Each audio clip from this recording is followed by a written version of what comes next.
Back in the early 2010s, creepypastas were flooding the internet. Anonymous people all over the world were creating horrifying stories and sharing them with everyone to read. Although a lot of the stories created were based on original concepts and ideas, there were several creepypastas that were based on established franchises. Video game creepypastas were popular at this time, and Pokemon was a major inspiration for many terrifying tales. In this video, I'm going to discuss one of the most iconic Pokemon creepypastas from that time, Lavender Town Syndrome. Compared to the other towns and cities in Pokemon Red and Blue, Lavender Town stands out thanks to its bleak and solemn atmosphere. A large, 7-story building is the major landmark found in this town. This structure is called the Pokemon Tower, and it houses several Pokemon graves. People all over Kanto come to this burial site to honor their fallen Pokemon. Ghost-type Pokemon live in the tower alongside the ghost of a Marowak mother who lost her life protecting her child.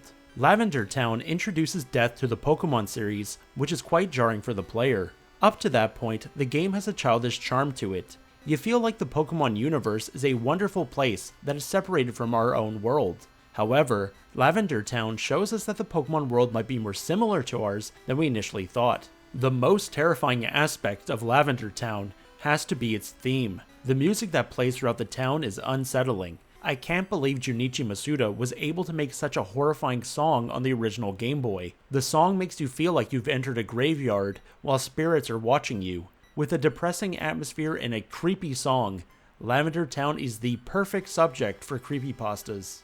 The Lavender Town Syndrome creepypasta explains that back in 1996, there was a different version of the Lavender Town theme in the first Japanese versions of Pokemon Red and Green.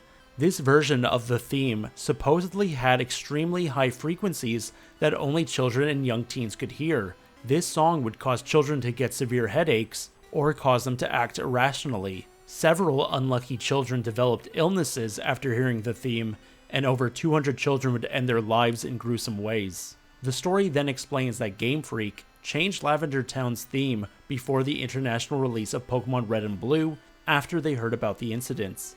That is why nobody outside of Japan ever experienced Lavender Town Syndrome.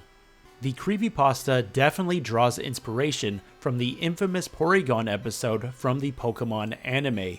In the episode Computer Warrior Porygon, there were multiple scenes with flashing lights, and this caused hundreds of Japanese children to have seizures. The episode never aired outside of Japan, so most children in other countries never knew about this episode.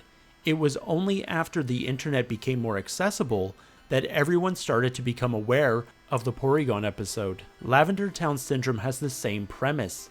A bunch of Japanese children experienced something horrible, while the rest of the world had no idea until the story could be shared on the internet. This story sounds plausible thanks to the existence of the Porygon episode. What if there were more Pokemon-related incidents in the world that we never knew about? Back in the 90s, we weren't receiving updates about the latest world news every minute of the day. Our knowledge was way more limited. An incident like the Lavender Town Syndrome could have happened, and we would have never known.